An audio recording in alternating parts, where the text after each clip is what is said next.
What was the incident at your high school? When I was a sophomore, it was known around campus that a specific set of lockers that was between the campus and football field was off limits, because over summer break some kids blew the door off a locker with a dry ice bomb in a Propel bottle, shrapnel. 2 years into my relationship with my, now, husband, he starts telling a very familiar story and I realized he was the fabled dry ice bomber my school had been talking about for the past 7 years. I was at my grad ceremony and this one guy, while walking the stage, pulled his pants down and mooned everyone. Not exactly sure what happened to him, but I heard he got suspended and got his diploma taken away from him. Someone did this the year before me. He had cut out holes in each butt cheek and mooned when his name was called. He had painted the year on his butt. Suffice to say, my school was really strict when my class graduated. We had a strict dress code and the sheriff's department patted us all down and checked all of our clothes. Someone just straight up punched the principal in the face. There was no argument, they just came across each other in the corridor and she punched him. Got expelled fast. This was about a year or two after I graduated, but the cool teacher got busted for having inappropriate relationships with two of his 16-year-old students. At least one of the girls was a player on the school softball team, which he coached. He was married with 2 small children at home, and his wife gave him the boot after that, as did the State Board of Education. I don't remember if he served any time in jail, but he did have to register as a sex offender and will never be allowed to teach again. I think he's a real estate agent now. I believe it was my sophomore/junior year. Came to school one day and found it been all tagged up. Taggers tagged up doors and benches all over the school. There was a wall on the roof of this one-story section of the school that faced our courtyard where students hang out in the mornings and lunches. Taggers painted a huge ugly-looking pig and in big letters next to it, "Frick DA Pigs." Was the talk of the school for a while. Fast forward 15-16 years. The organization I work for now hired a new guy. After getting to know him, found out he also went to the same high school during the time I attended.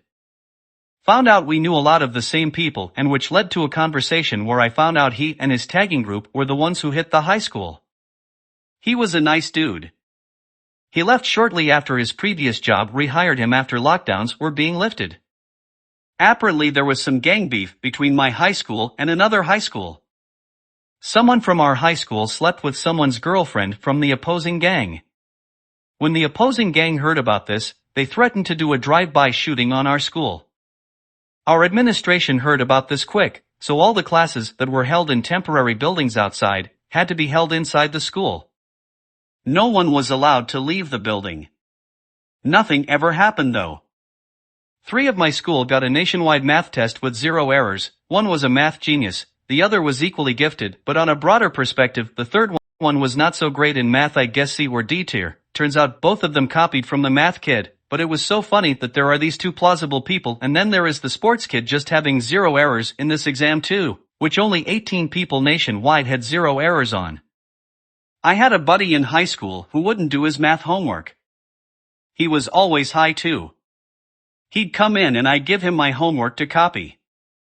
Mine was gonna be 95% correct as I was good enough at math to get through differential equations. But while he was high he'd sniff out my 1 or 2 mistakes and correct them. So he'd get 100%. He never told me he was doing this until months had gone by. We had several, but my favorite is when a theater kid named Roger started selling homemade sandwiches at school. They were delicious and cheap and put the cafeteria food to absolute shame. His business was booming and it made the cafeteria ladies super angry. They took the issue to administration and Roger was banned from selling his sandwiches. Roger was determined to right this wrong and did it in the only way a theater kid knows how, by writing a 1-act play with the cafeteria ladies as the antagonists and an underdog hero battling against them.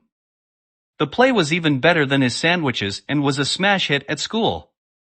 He ended up taking it to area, and I believe he even made it to the state 1-act play contest with it. He also continued to sell his sandwiches, but simply changed to an ordering system. You ordered a sandwich the day before and picked it up just off campus boundaries in the morning. Technically not a school issue anymore that way. Nowadays he lives in LA and works as a production assistant. I like to think that the lunch ladies fueled his career by giving him the ammo for his early success. One of our football players was struck by lightning during a practice and died. I went to a small, public school in rural Australia. Obviously, there was your standard pregnancies, deaths, and mayhem, but this one is always my favorite. There was a teacher in my high school who we all really disliked and we called Voldemort, due to the both physical and personality similarities. Dude wasn't a mass murderer or racist, but he was still a total fucking asshole. I honestly can't even remember his real name. To everyone he was just Voldemort. He also really hated being called this, and gave anyone who called him this to his face automatic detention, including myself. In the class below me, I was in year 8 at the time, so year 7s had P.E. with Voldemort. This girl Chloe had just been diagnosed with type 1 diabetes, and was low, so she had a can of Coke with her. She was quiet, and pretty well behaved. She started dating the class bad boy, so to speak, called Otis, who is still a friend to this day. Anyways, Voldemort came up to her and demanded why she was drinking something sugary during class and in the gym. She explained to him her condition and why she needed it, and was confused because every single teacher had been informed.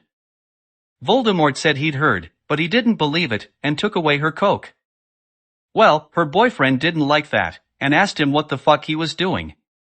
It then devolved into a shouting match between the two of them in front of the entire class, whilst she's starting to get pretty unwell. There's multiple accounts of what Voldemort's breaking point was. According to Otis himself, lit was when he told him to get fucked and also get a nose job. They were in the gym doing hockey that day, and Voldemort ended up chasing Otis, a 13-year-old, around the gym with a fucking hockey stick, trying to hit him. This is again, in front of the entire class.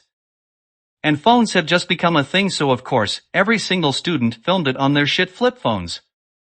Of course, during this, Chol faints. All the screaming attracts the principal, who walks in on a teacher literally chasing around and trying to kill a student, whilst another is unconscious. Suffice to say, he was fired that very same day. All the phones were confiscated so the teachers could delete the footage. Chloe was fine, and Otis became an outright legend for finally getting Voldemort to expose himself as the utter asshole that he truly was.